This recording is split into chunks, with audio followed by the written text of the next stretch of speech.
Cousin Internet. It's me, Cousin Todd, with Mama's Comedy Show. And with me is Cousin Ali. Hey! And next to me is Wait, what? Cousin Ed. Oh, Cousin Ed. Hey. Hey, Ed, how's it going? I'm okay. What's going on in your week, Ed? I got school. I only killed 6 students this week. Oh, Jesus Christ. Jesus Christ. Thank God he doesn't listen to these podcasts. Did you see did you see that Sandy Hook ad? What? The parents of Sandy Hook did an ad where it shows kids using their school supplies as a way of surviving a shooting. And it starts off like super innocently, where it's like, my trapper keeper is great for taking notes. And then, you see like this other girl, like this kid running through the hallway, and you hear shots behind me. He goes, I'm glad I got these new shoes.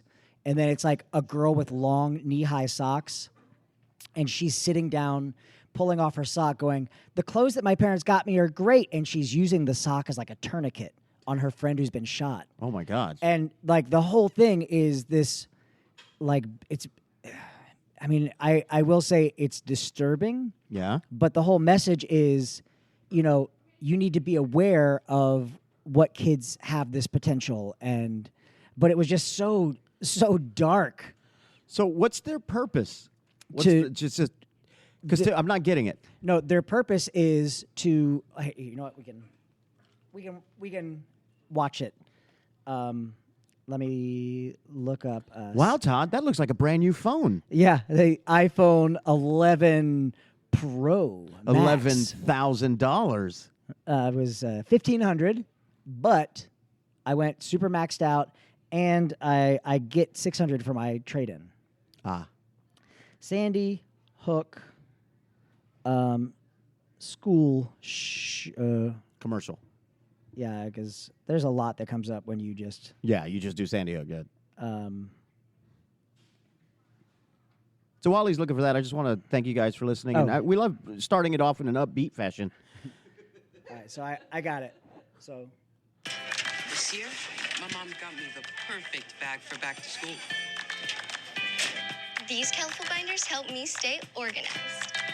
These headphones are just what I need for studying. These new sneakers are just what I needed for the new year. Oh. This jacket is a real must-have. My parents got me the skateboard I wanted. It's pretty cool. These scissors really come in handy in art class.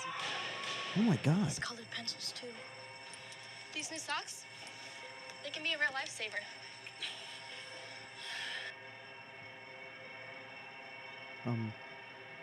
the girl texting her mom. I love you, Mom. I got my own phone to stay in touch with my mom. Oh, my God.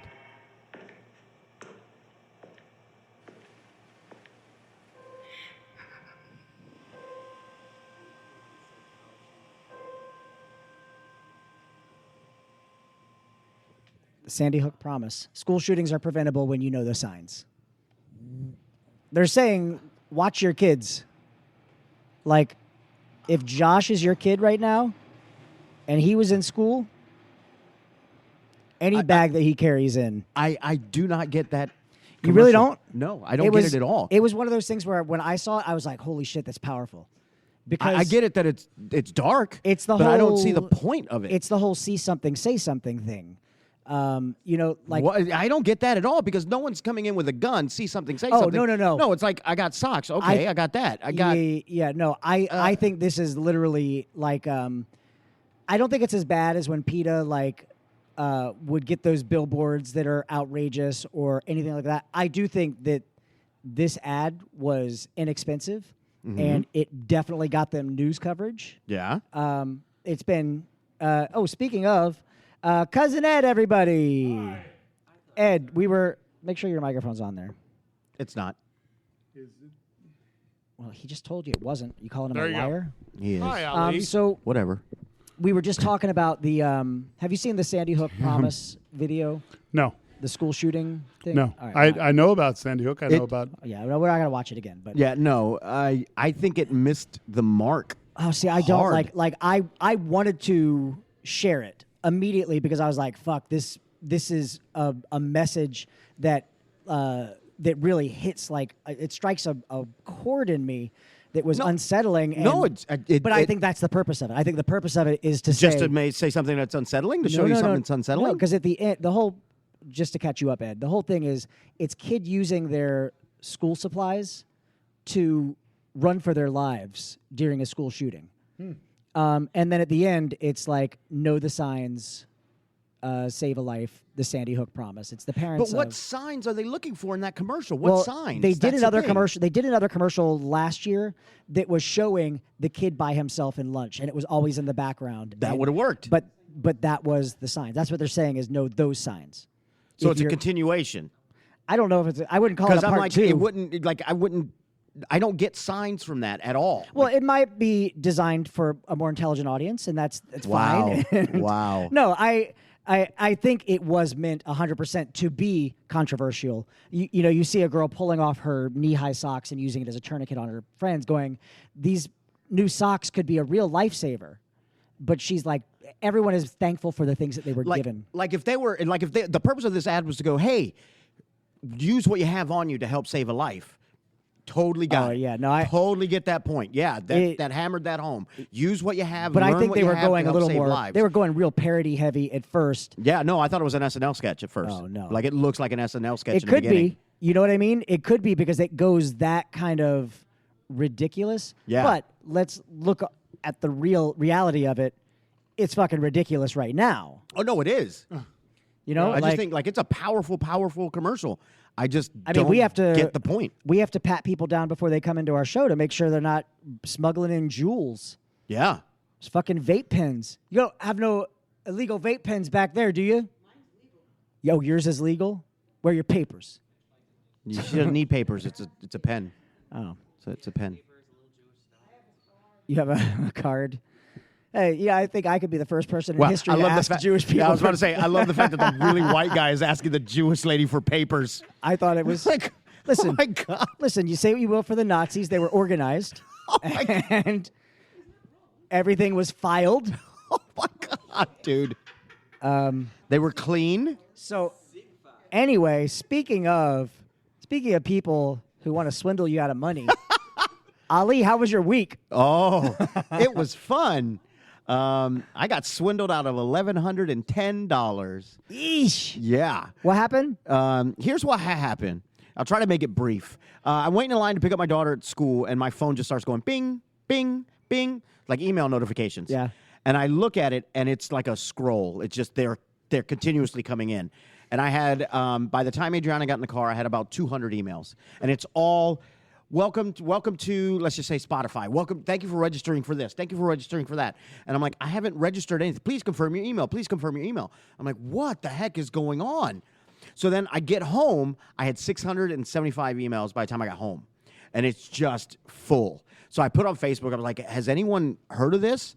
And I quickly changed my password on my Gmail. So I was like, somebody hacked my Gmail. They're just messing with me. Right. And a buddy of mine who's in IT goes, somebody's about to buy something.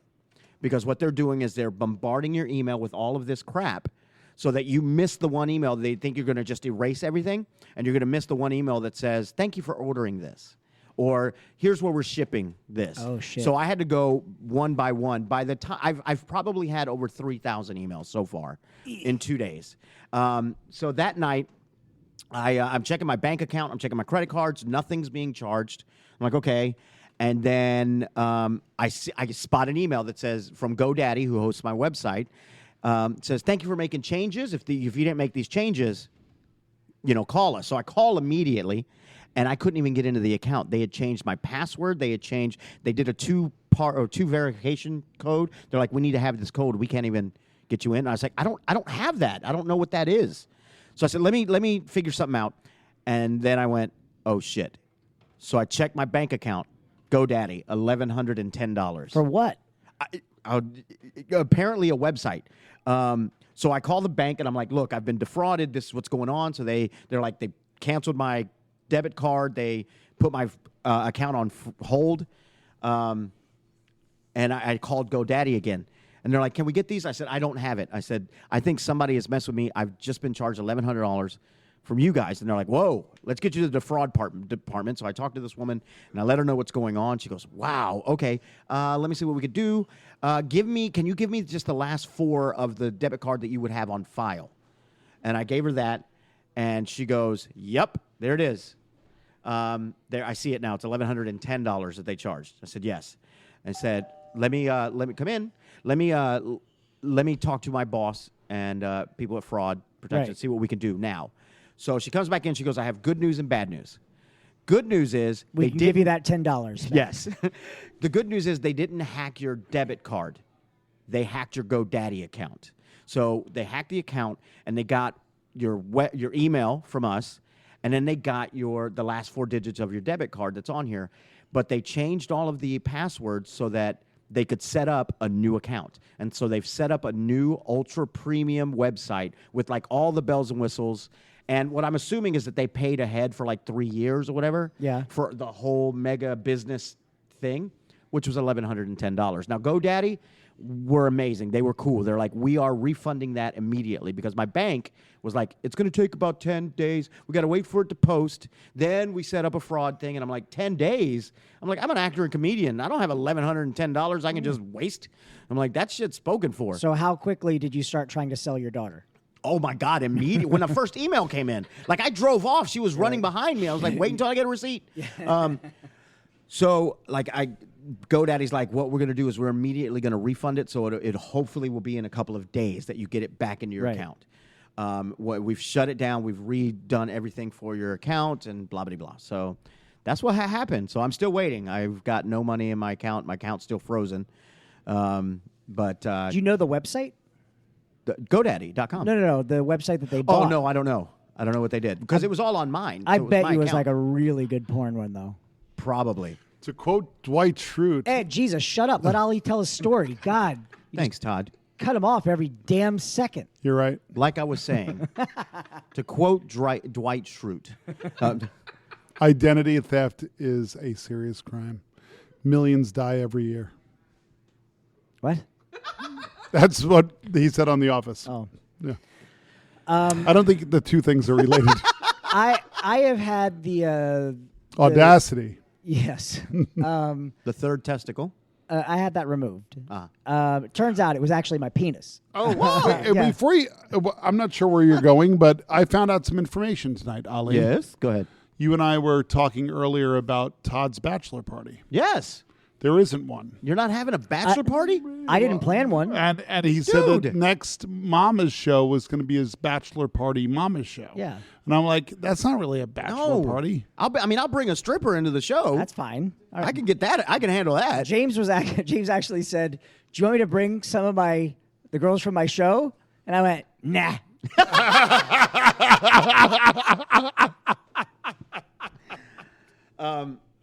I want to go. We got to go to a strip club just so I can see a person that was in your last bachelor party spend way too much money. Oh my God! I don't want to mention it. I don't know. We won't mention his name. No. But this cat. I wasn't at his bachelor party last time. So. Yeah. Oh my God. This guy is.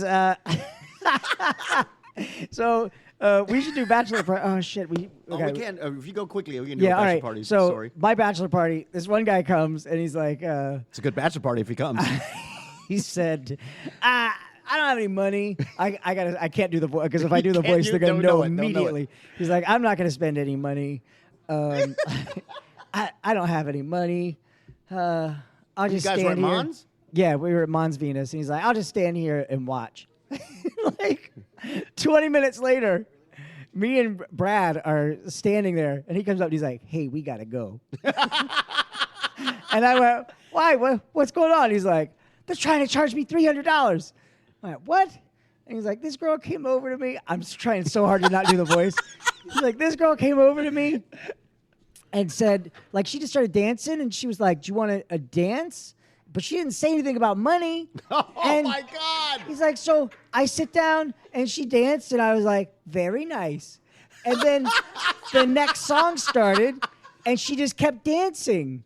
So he sat there for like 4 or 5 songs. You got 4 or 5 lap And then, dances. and then they're like, all right, it was 200 and something. She's like, it's 200 something. He was like, I don't have any money.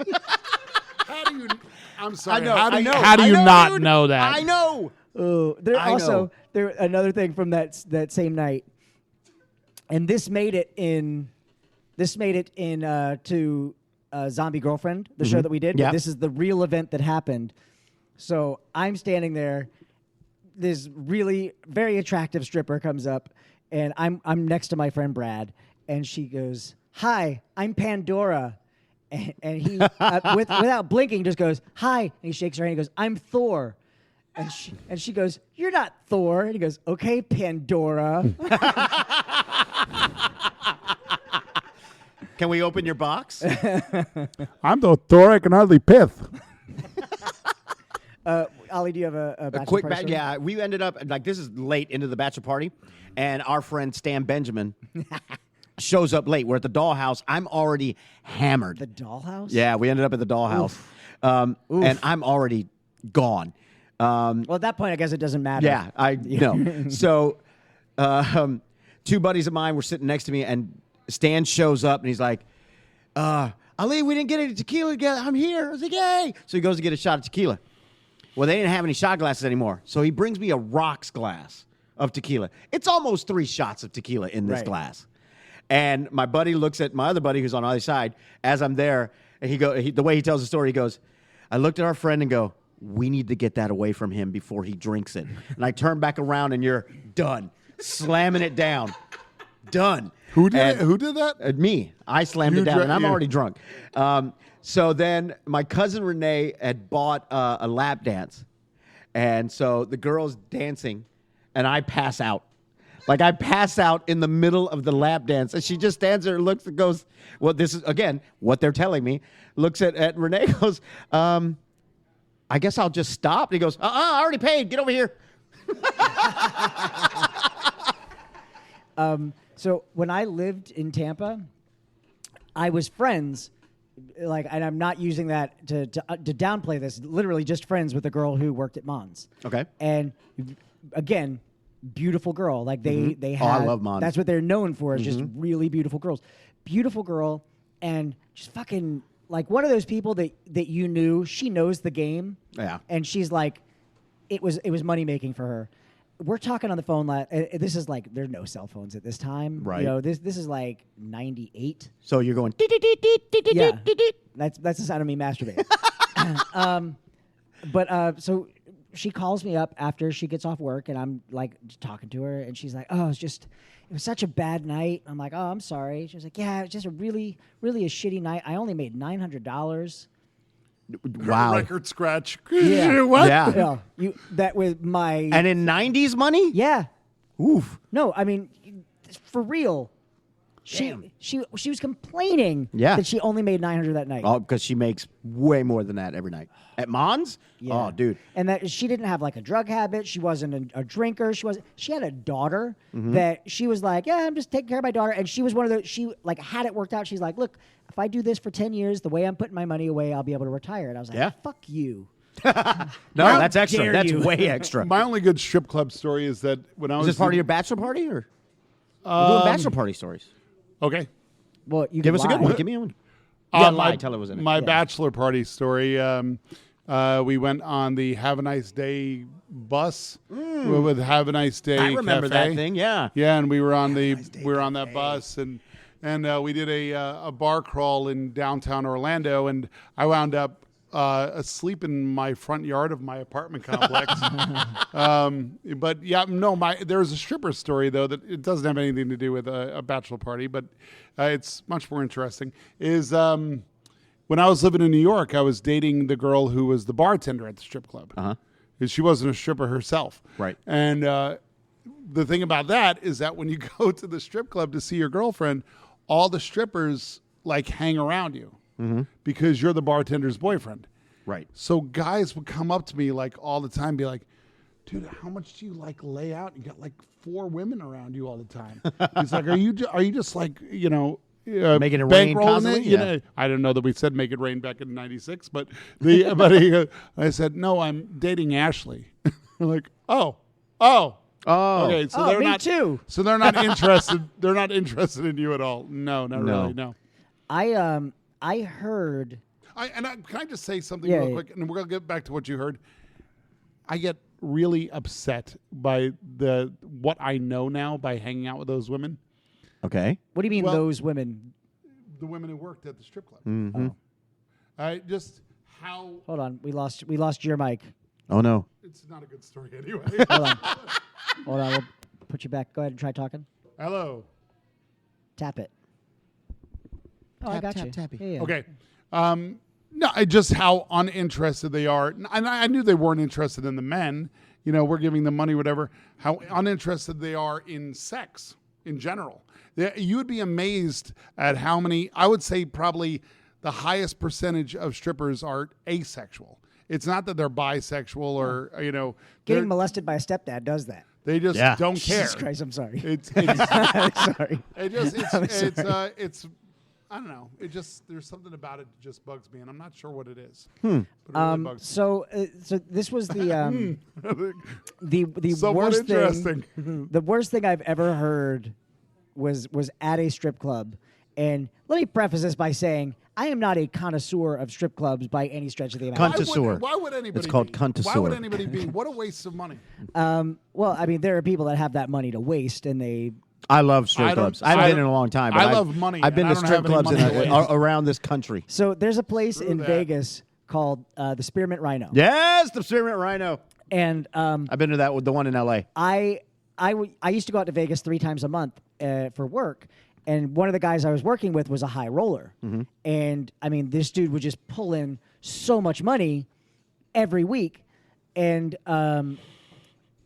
we go to Spearmint Rhino with a casino host. Okay. The casino host, for those of you who don't know, is the guy whose job it is to make sure the high roller is happy. Right. No matter what. If you're like, I want a goat in my room at 3 a.m., yeah, the guy will get a goat to come to your room. So it's that type of guy. So we go to Spearmint Rhino. The high roller is with us, or the high roller is there, and the casino host is with us as well. As soon as we walk in, the manager of the Rhino immediately walks up, and this guy, the casino host, is just like, Brittany, Cindy, Susan, Sherry. He's just listing off girls off the top of his head. Cinnamon, Mercedes, Corolla. You can just make them up, and there's girls exist. But the minute we sit down, there's a girl literally sitting on the edge of each of our knees. And I was like, this is so weird because it's not like, it doesn't feel like any strip club that you've been to where a girl will walk up and start talking to you. It was just like, oh, here you go. This is yours. Right. And so the casino host was married. This is where we get to the worst thing I've ever heard in my life. Oh, God. It was the worst / best / most awful thing I've ever heard. So he's fucking one of the strippers, like, on the side. So we all sit down. He immediately takes a stripper out to the van and fucks her and then comes back, and I'm talking to him because I'm like, wow, man, that was like, it. In my head, I was like, that's fucking heavy. Yeah. And I asked him, I was like, are you worried that, what if your wife finds out? Here we go. Oh, God. And he goes, she's got 2 kids and no education. Where the fuck is she going to go? Oh, my God. Yeah. Oh. And it was one of those things that was so, like, That's good, fellas. so brutal that I couldn't believe that it was actually real. But he was being genuine. Genuine, yeah. So, anyway, James. Speaking of Hi. strippers. James. I'm not a stripper. I'm a burlesque performer. It's different. Yeah, that's all the time we have for the podcast tonight. You're a dick. But we should talk about what we learned tonight. So, Ali, Yes. what did you learn tonight? I learned that Ed's front yard apparently is very, very comfortable and conducive to sleeping. Bachelor party. Back when I got married. Ed, what did you learn tonight? Well, it's not just what I learned tonight. It's what I learned tonight in conjunction with what I learned this afternoon while listening to the Kelly Carlin show on Sirius XM. Jeff Not Foxworthy. a paid sponsor. Not a paid No. sponsor. Jeff Foxworthy was the guest, and he was talking about how there are certain people who can tell stories. There are certain people who can't. And then you don't really have like a way that you can learn how to tell a story. You're either a good storyteller or you're not. And I think with you, you're a good storyteller because that story really didn't have a very interesting ending. And if it did, it was brutal and awful. Right. All right. If I was to tell that story, everybody would have checked out about halfway through. And Like they're doing right now. Exactly. I'm not trying to be self-deprecating. Right. I'm just saying I admire your storytelling ability, and I wish I had it. Well, I'm minorly envious. Let me tag this onto what you just said. I've mentioned this to you before. Ed Ali does a shit ton of stand-up comedy. Ed used to do stand-up, but he doesn't do it anymore. But I feel because like I bored the audience. no, That's but why. I feel like Ed was a storyteller, and that's what I enjoyed about his set. Yeah.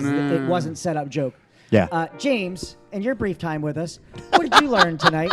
That you and Ed like to stroke each other's cocks. Yeah. Yeah. Sometimes You learned we that tonight? You do? And What did you learn, Todd? I learned something tonight, too. And What? he doesn't do it very well. I learned that next week, on Friday night, so what is that, the 27th, Yes. Yes. it's going to be at Mama's my bachelor party show, and I really need to find Pandora. She's... We got Thor. We're Mama's Comedy Show. We'll be here every Friday night at 10 p.m. Call 473-631-1985. You can find me, Todd, on Twitter at Todders, or Instagram at Todders, or Xbox Live and Snapchat at DoodiePoopoo, DOODIEPOOPOO. Allie, where are you? You can find me on GoDaddy.com. He's crying. Ed? Wait, James, where can people find you? At least come for your plug. Oh, thank you so much. You can find me and information about my burlesque show at corsetsandcuties.com. And Ed, where can people find you? In the pit of despair. All right, we'll see you guys next There's week. no hope of escape. Bye. Bye.